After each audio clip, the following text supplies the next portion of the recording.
Hey guys, Flatbed 101 with Mike here, and my truck is absolutely filthy. That's what happens when you run in the snow a lot.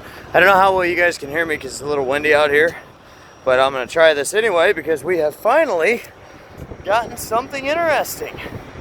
The whole load is only 23.5. That little box there is 300 pounds. That guy's 19,000 pounds. And then the sticks, the boom arm is for 7,000 pounds.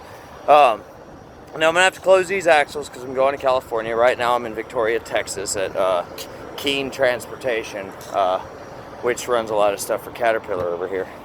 And that's what these are, Caterpillar parts. They're for a 749F excavator, which is right there. That's not the one I'm hauling, but it's exactly what kind of machine this is. It's that one over there that he's got loaded up on that lowboy or RGN, whichever way you want to call it. It's the same thing. So what did we do? All right, we got an odd load. I like to tell people that I can't teach you how to do flatbed, but I can give you the tools necessary to figure it out. And this is one of those cases. You just kind of got to look at what you're dealing with, figure out what kind of methodologies you need to use.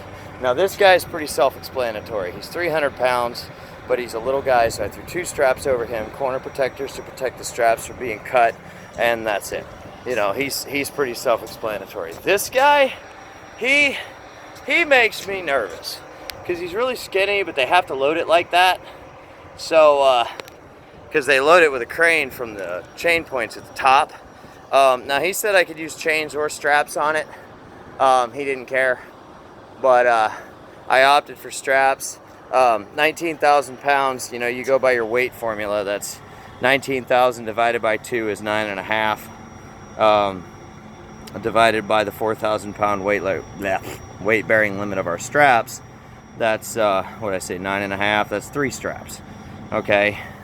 I put 4 just for gets and shiggles. Now you'll notice I got the outside ones coming towards me and the inside ones going that way. That's just to kind of keep from pulling it to one side or the other.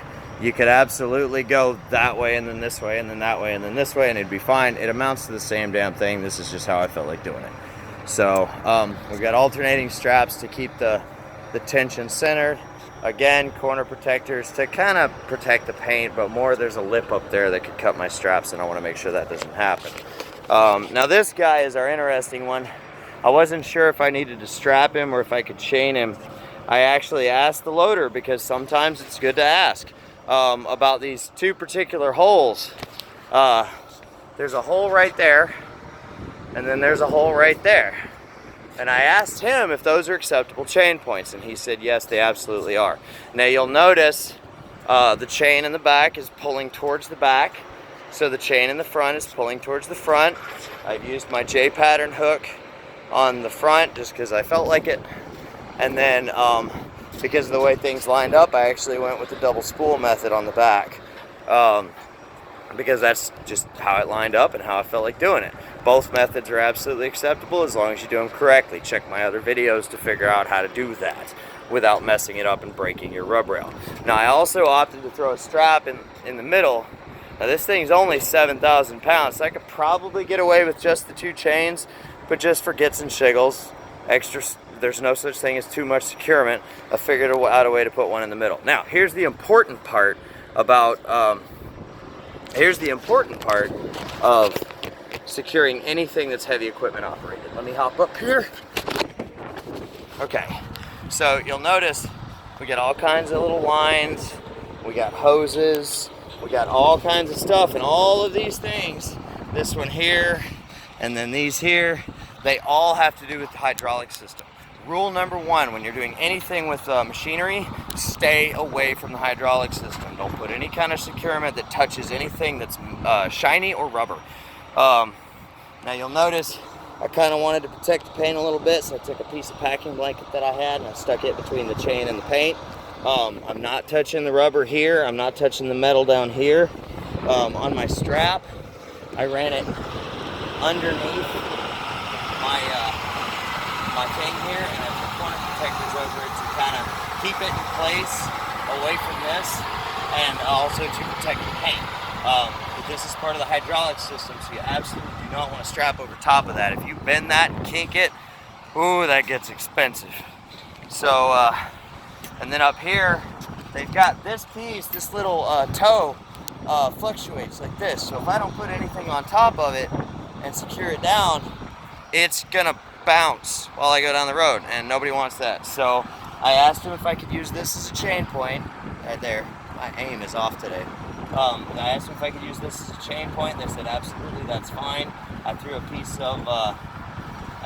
of strap right here to protect the paint, and that'll hold this whole back end down. I've still got to put my clips on my binders. I've still got to put my clips on my binders. I haven't done that yet. I'm about to do that, and then I'll be completely done. I'm going to California, so I need to close the axles. I haven't done that yet. It's pretty fucking easy. It's just a matter of paying attention to what you're doing and figuring out what needs done and getting it done. So, try to protect your paint. Stay away from anything shiny or rubber, i.e. stay away from the hydraulic system. You know, just make sure the shit ain't going nowhere, just like any other load. So, alright guys, questions, comments, always welcome. Feel free to share. You guys take it easy. Peace.